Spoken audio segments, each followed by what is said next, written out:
Naghirapan niya, sariling pagod at gutom madalas isinantabi niya. Walang reklamo kahit mabigat ang daan, basta kaming pamilya'y may maihain sa hapagkainan. Mahirap man ang buhay na aming dinaanan, hindi niya hinayaang mawalang pananampalataya. Sa gitna ng kakapusan, sa ama'y kumapit, dahil alam niyang siya ang lakas sa bawat pasakit. May isang bagay na hindi niya kinalimutan, kahit pagod ng katawan sa maghapong pasada. Kapag tungkulin na ang kailangang gampanan, may lakas pa ring natitira para sa Diyos na sinasamba. Tatay, sa bawat ikot ng iyong gulong, may aral kang iniwan sa aming puso. Kahit mahirap, kahit salat ang buhay, ang paglilingkod sa Diyos hindi mo isinantabi. At ngayon'y nauunawaan naming mga anak, hindi na sayang ang bawat pagod at hirap. Hindi ka kinalimutan ng Ama sa langit. Kami mong mga anak, Kanyang pinagpala't iningatan. Pagsapit ng hapon, pasada'y hindi pa tapos, may mga manggagawang ihahatid ng maayos papunta sa doktrina. Tricycle mo ang sakay, simpleng paglilingkod pero napakalalim ng saysay. Hindi man marami ang perang iyong naipon, mayaman ka naman sa pananampalatayang baon. Kahit mahirap ang buhay na ating kinagisnan, hindi tayo lumayo sa Ama na ating sinasampalatayanan.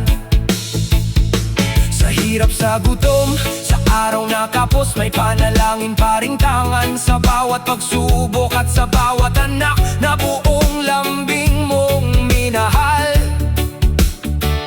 pagpapala ng Ama ang sa amin ay pinagkaloob. Ngayon kaming mga anak ay may biyayang tangan, bunga rin ng sakripisyo at iyong paninindigan. Sa bawat hirap na tahimik mong tiniis, may Ama palang nakakakita sa bawat pagtitiis. Mahirap man noon ang buhay nating pamilya, hindi mo itinuro sa aming mawalan ng pag-asa. Bagkus sa Ama lalo tayong sumampalataya, at ngayon ang mga anak mo'y Kanyang pinagpala.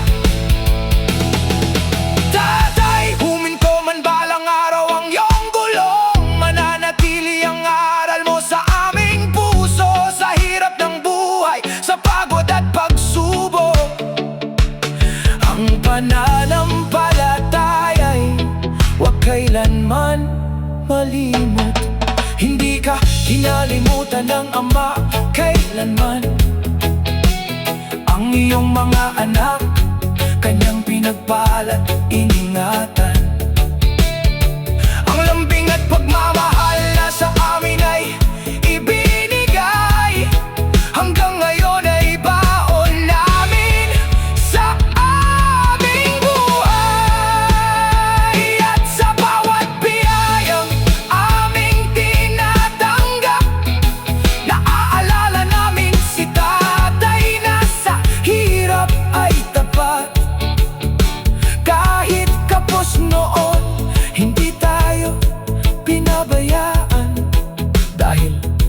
Sa gitna ng hirap, sa Ama tayo'y patuloy na sumampalataya. Sa bawat ikot ng gulong, may pagod, may sakripisyo, may panalangin at pananampalataya. Mahirap man ang buhay noon, hindi tayo pinabayaan ng Ama. At ang pinakamagandang iniwan mo sa aming mga anak ay hindi kayamanan, kundi ang pagmamahal, lambing at pananampalatayang hanggang ngayon ay dala namin. Salamat Tay sa bawat tagyak, sa bawat biyahe, sa bawat sakripisyong tahimik mong ginawa. Ang buong buhay mo, Tay, ay isang pasada ng pananampalataya.